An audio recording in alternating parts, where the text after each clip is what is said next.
I thought I was just taking out the trash, until I caught my wife doing something that shattered 30 years of marriage in seconds. What happened next changed everything I thought I knew about love, loyalty, and myself. There comes a moment in nearly every long-term relationship where things start to lose their shine. It's not that the love disappears or that you can't stand the sight of each other, it's just that the newness fades. The butterflies are gone and what's left is something steadier, and sometimes heavier. For some couples, that's when the relationship really settles into something meaningful. For others, it marks the beginning of the end. It's one of those crossroads where you sit down, maybe late at night after the kids are gone, and you ask yourself, is this still the person I want to grow old with? I think that's where sayings like, it's cheaper to keep her, were born, from someone staring straight into that kind of decision. And here's the kicker. This usually hits around the same time you start seeing your spouse not as the vibrant person you married, but as an uncanny reflection of someone you never wanted to deal with, her mother. It's not even about physical changes, though those are there too.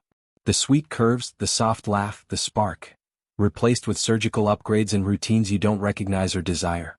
But it's more than skin deep. It's personality. Over time, both of you grow and change, and if you're not careful, you grow apart. In our case, that brutally honest version of each other we once longed for? Yeah, that showed up too. The catch is, real honesty sounds good in theory, but the truth is people aren't built for it. We love the idea of being open and real, but when it happens, when that honesty cuts past the pleasantries, it's not easy to face.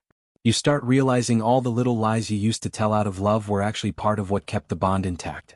We lie in countless ways, not just with words. It's in what we don't say, the smiles we force, the tension we pretend isn't there. And then you hit a stage in life where the filters fall off. You don't have the energy to pretend anymore. You're not hiding who you are. You've become the final version of yourself, and you're no longer trying to impress anyone, not even your spouse. When I took a buyout from the firm, it was supposed to be a new beginning. They brought in younger talent to energize the place, and I left with a good severance and plenty of time on my hands. Rachel was thrilled. We finally had the time and money to do everything we'd put off for years. Travel, new experiences, maybe even reconnect as a couple. We sold the family house, traded it in for a sleek new condo downtown. The kids were grown, and for the first time in decades, the place was quiet. But instead of bringing us together, the silence grew louder. Now, I've known plenty of women in their 50s who still carry a spark, not necessarily in their looks but in how they carry themselves. Some just have that energy, that charm, that playful nature that keeps things interesting. But Rachel, she didn't grow into that. She just let go. Her fire, her glow, the attention she once took pride in, it all faded away. Back in the day, she turned heads. I remember when she was 25, curvy, confident, fun. Those moments live vividly in my mind.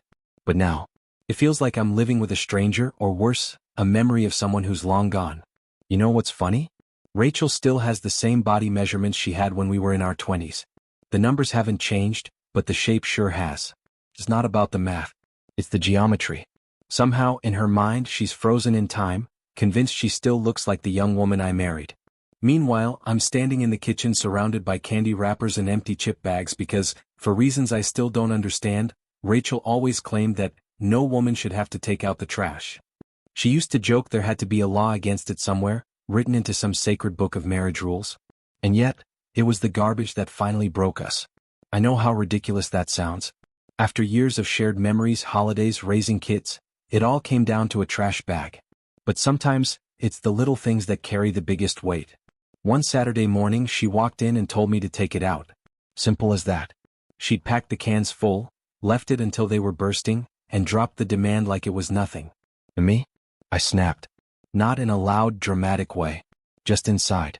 That was the moment I realized something had shifted for good. The trash wasn't just trash. It was symbolic.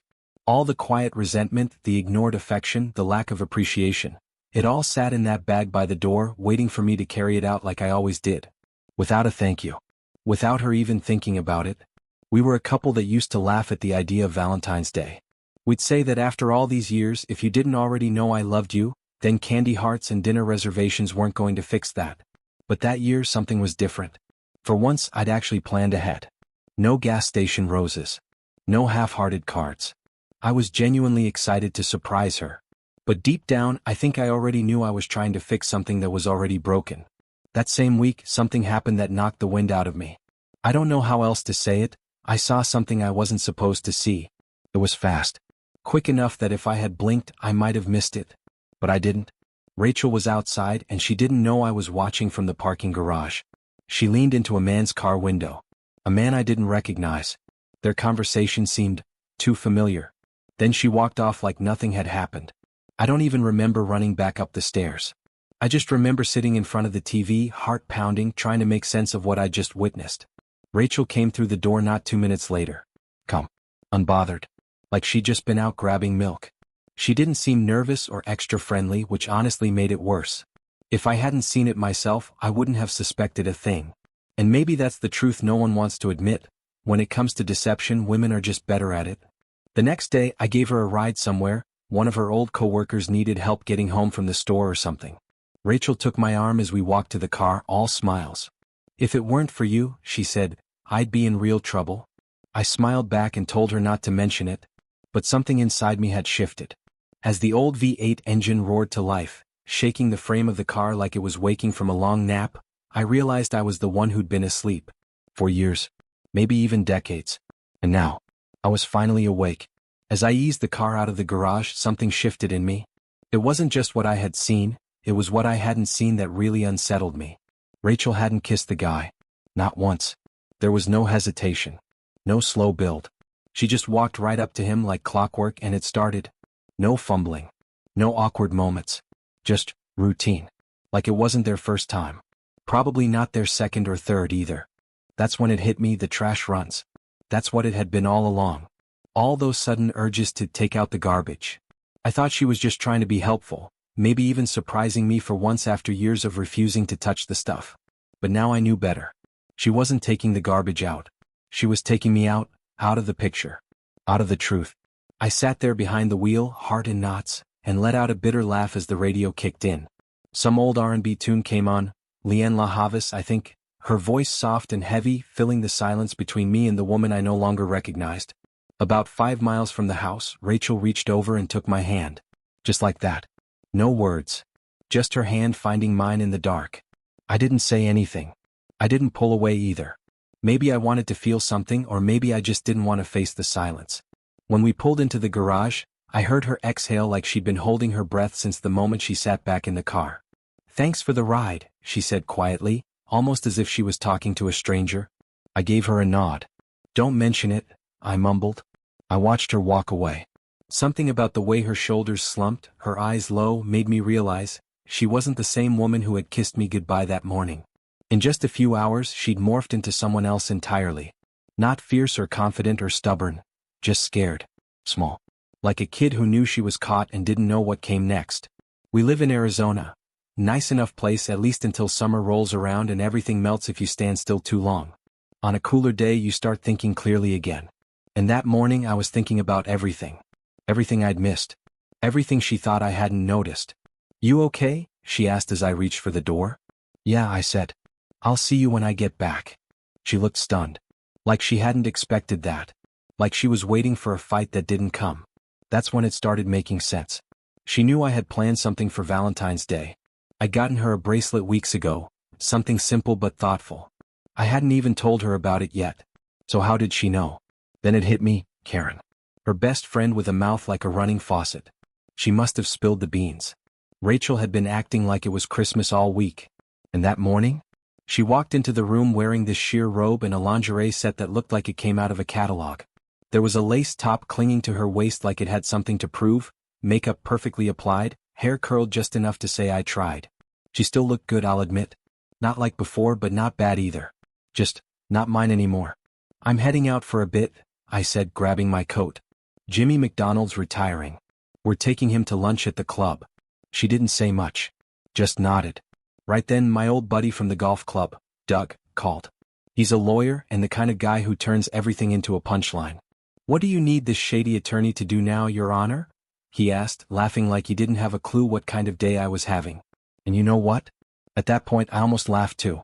Because when you've seen everything you need to see, sometimes the only thing left to do is get in the car, turn up the radio, and let the engine drown out the noise of the life you thought you were living. I stepped into Doug's office just as he was lining up a shot on the putting green he'd installed next to his desk. He raised his putter, eyes locked in, and I said almost offhandedly, I'm getting a divorce. The timing was terrible. His club came down with way more force than he'd meant to use, and the golf ball shot across the green like a bullet. It bounced hard off the mini-ramp, shot into the air, and smacked his desk before crashing into his computer monitor. The screen blinked, cracked, then went dark. Doug blinked, mouth half open. "You what?" "Yeah," I said as calmly as I could manage. "That's happening." He looked from the broken monitor back to me. "If this goes to court, it's gonna get messy." "Is there a law," I asked, "that says a husband and wife have to live together?" He raised an eyebrow. "Nope. It's assumed that if you marry someone you'd actually want to live with them. But there's no legal requirement forcing you to." "And what about divorce? Is it mandatory in a case like this?" "No, not unless one of you files. But if you just walk away and disappear, she could file anyway and still get half." I leaned back in the chair. What if the condo was all we had? And I just left her there. Let her figure things out on her own. Maybe make some really bad financial choices. Sink the rest of our savings into dumb investments. Doug looked at me cautious now. "You planning to blow all your cash?" "I keep my retirement fund safe. Won't touch it until I'm 65. 13 years to go. With any luck," I said darkly, "Rachel won't be around by then to touch a dime of it." It wasn't meant to be cruel. Just honest. Surprisingly, I felt lighter on the drive back to the condo. After everything I'd been through in the last day, I probably should have been broken, angry, or numb. But instead I felt oddly okay. Like someone had finally told me the truth after years of silence. I pulled into the garage just as the sun dipped low behind the trees. I hadn't even taken off my coat when Rachel came up behind me, voice soft and cautious. "I'm sorry," she said. "So, you know." I nodded. "I should have said something. I found out a couple weeks ago. I was taking out the trash and there they were. Right there in the alley. They didn't even see me. I just dropped the bags outside and walked away." I looked at her. "He's a pig. And Mrs. Laurel?" "I never would have guessed." She gave a dry laugh. "Yeah. I didn't see that one coming either." "You seem calm," she said. "Only on the outside," I told her. "Inside I'm a mess. Just trying to keep it all together." She looked down. "Is that what you were dealing with yesterday? You seemed distant." "No," I said. "That was something else entirely. I'd had a meeting with the new owners of the company. One of them, this smug, sleazy guy probably pushing 50, took one look at me and decided I was his next target. He made a move. Tried to use his position to pressure me into something that made my skin crawl. Chest hair popping out of his shirt, reeking of cologne and sleaze, gold chains swinging like a used car salesman. When I turned him down, he didn't like it. Told me I could lose my job. I still said no." "That's why you were upset," she whispered. I nodded. "It's been one hell of a week." "So, what do you do for a living?" I asked her casually, leaning back like we were just two strangers at a coffee shop. Rachel dropped her gaze to the floor. "No comment," she mumbled. That told me all I needed to know. Later that afternoon I got off a call with her old boss. Accidentally, of course. I wasn't trying to pry. It just sort of happened. "Man, that's why your flowers ended up dumped in the back of the delivery truck," he said. "They were supposed to be delivered first, but she rearranged the schedule. You didn't get your tip because she shifted the route." His voice had that apologetic, too late to fix it tone. Then he added, trying to soften the blow, "But look at it this way, you gained something more valuable than cash. You got experience. The hard kind. Now you'll know not to let someone else take the wheel next time." Great. A life lesson I didn't ask for. I hung up and smiled grimly to myself. As petty as it was, I made sure to intentionally misspell her name on the Valentine's Day card I'd bought weeks earlier. Just enough to get under her skin. Then I marched into the living room with the cheesiest, most exaggerated smile I could muster, like I'd just won the lottery. "Happy Valentine's Day, sweetheart," I said as I handed her the card. She took it slowly, eyeing me like it might explode in her hand. Her expression turned instantly sour, like she'd just bitten into a lemon disguised as chocolate. "Who's Lindy?" she snapped. "And that right there? That was the real problem.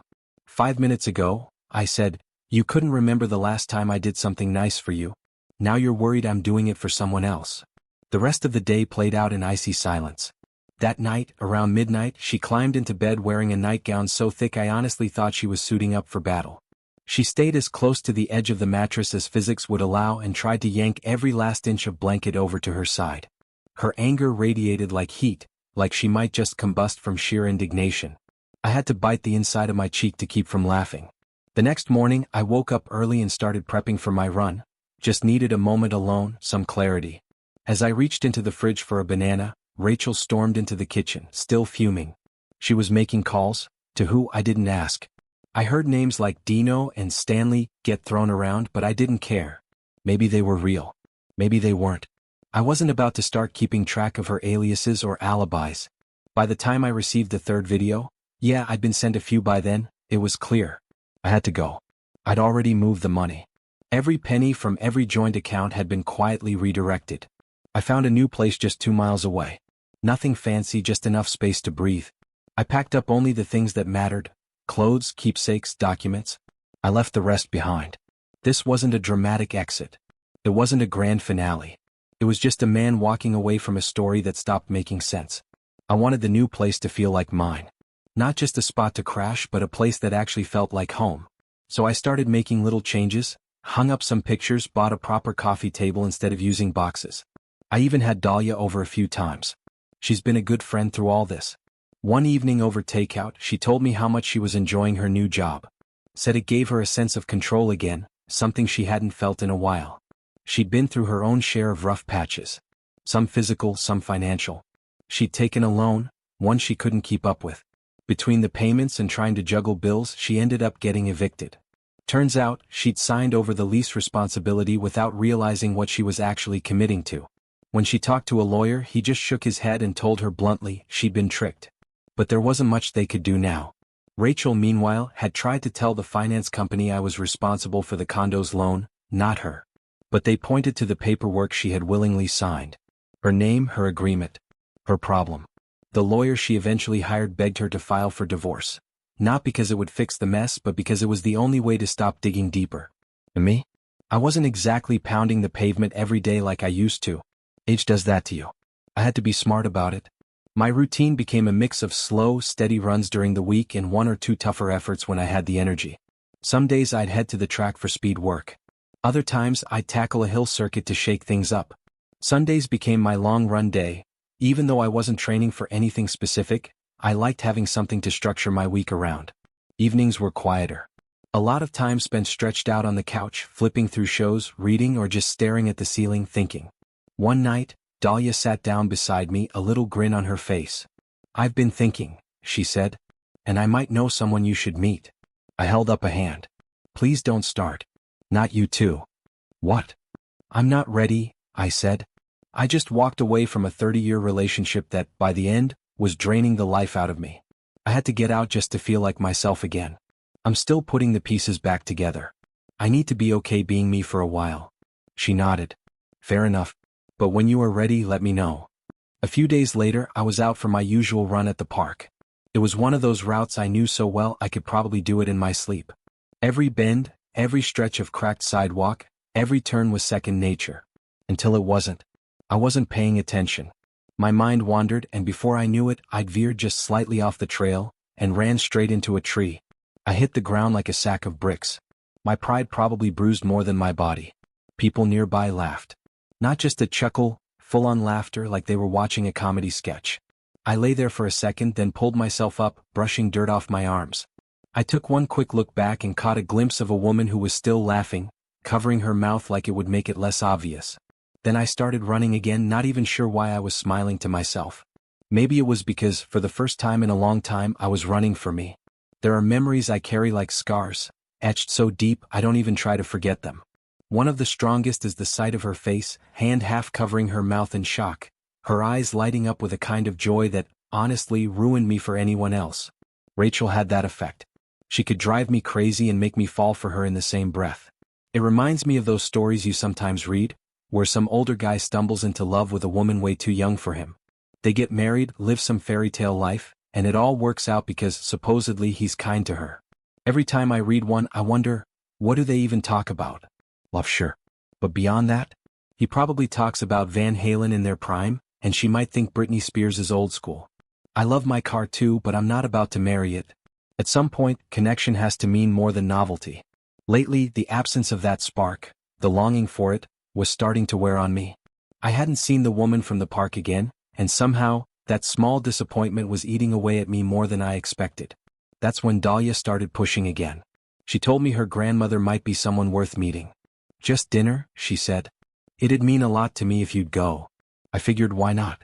I'd get through the evening, exchange pleasantries and let Margaret, her grandmother, know she was lovely, but that there just wasn't anything there. Maybe we'd both agree to part ways gracefully. That was the plan.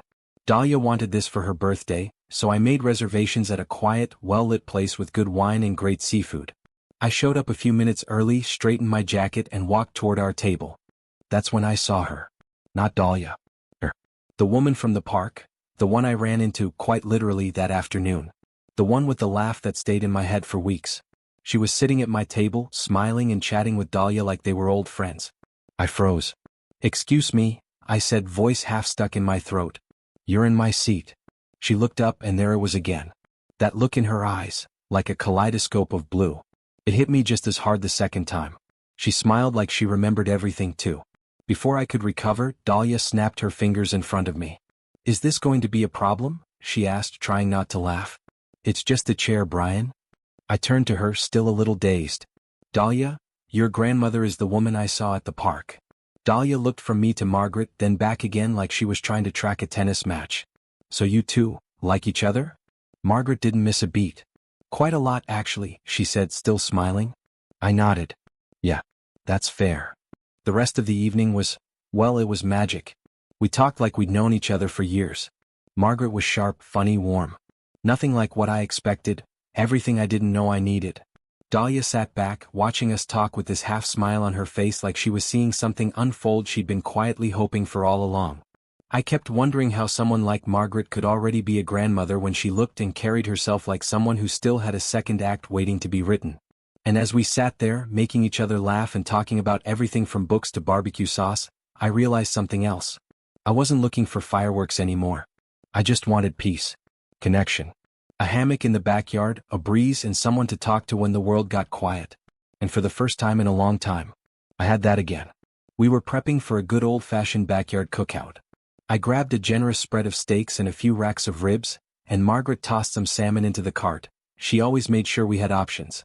She also picked up enough fruit to make a proper fruit salad, just in case Dahlia showed up with another guest. She'd been bringing home guys more often lately, maybe seeing how happy Margaret and I were was pushing her to look for something real, something solid.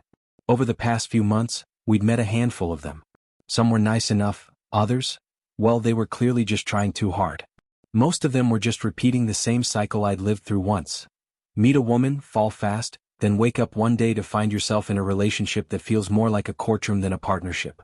I saw it coming a mile away. They'd argue about everything and nothing, and little by little, he'd lose his confidence, his humor, his peace. She'd pull all the strings, not out of cruelty necessarily, but out of fear of losing control. And that poor guy would try so hard to hold things together, not realizing he was unraveling right alongside the relationship. But me? I was done with all that. I looked happy because I was happy. Happier than I'd ever been when I was married to Rachel. And that's not to say I don't love my daughter, I do. And I miss her. But the life I have now, it's mine. That afternoon, as folks started arriving, I made sure everyone was comfortable. We had the chairs arranged out on the deck and drinks cooling in the ice chest. When Margaret pulled into the driveway, she headed straight over to greet the guests. She covered for me, saying I'd had to swing by the liquor store for beer and a few mixers. That was technically true. I just also needed a few quiet minutes in the car to gather myself. Danny, a friend of Dahlia's, complimented Margaret's classic Mustang. She smiled and told him he might love her husband's car even more. Amber, standing nearby, scoffed. "Don't get your hopes up," she said. "They probably need something practical now."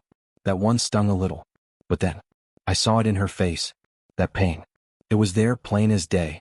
"Amber," Margaret said softly, "there was no reason for your mother to do what she did. She loved your father, but sometimes love just isn't enough." Amber's eyes welled up.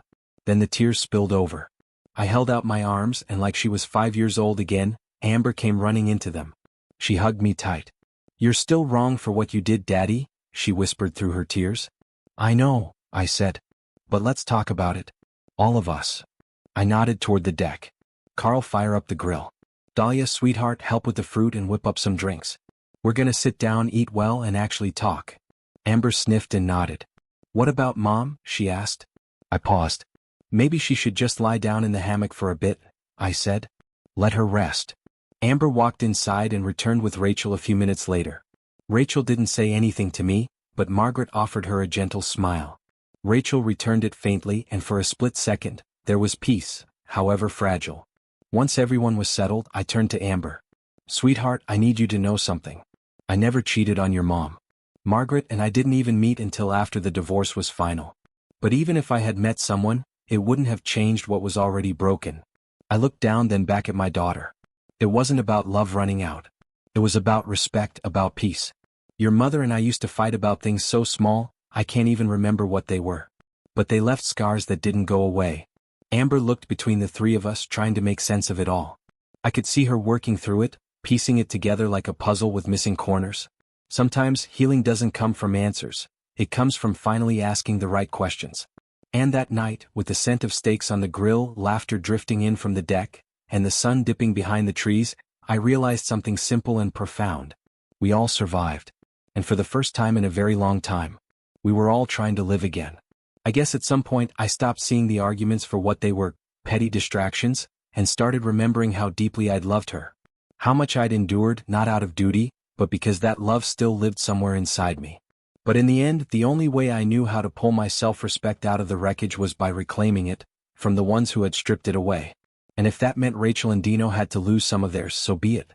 Amber looked at me then, her voice barely above a whisper. "So, Mom got left behind. With nothing." I nodded slowly. "She was left, yeah.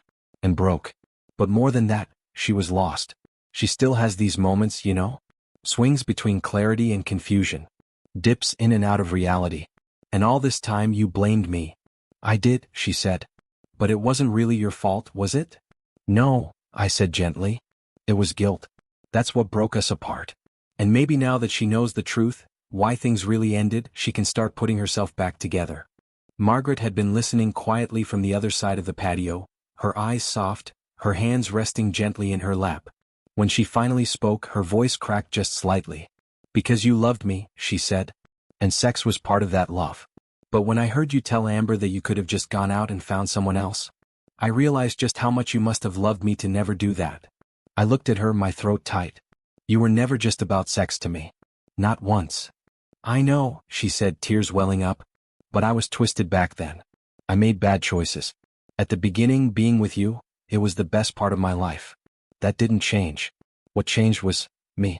Somewhere in those last few years, I forgot how to be the woman you fell in love with." She looked down.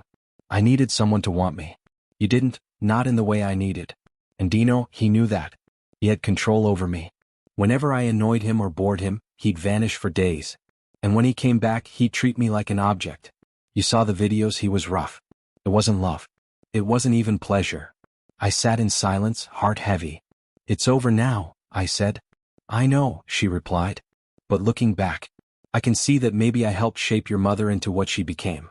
I let her become so dependent on me that when I pulled away, it felt like betrayal.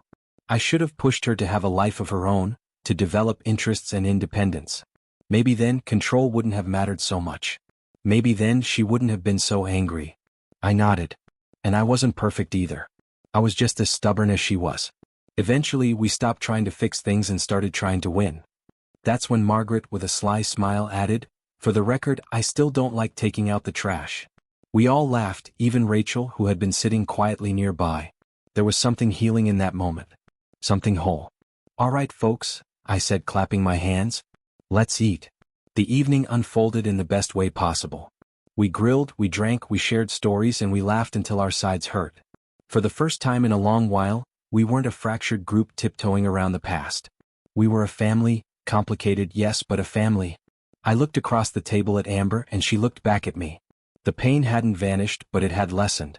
She was giving me a second chance. And I was grateful. We all agreed to meet more often, to keep this fragile piece growing into something real. And as I held Margaret's hand under the table, I realized something quietly beautiful. I wasn't just letting go of the past anymore. I was finally ready to live again.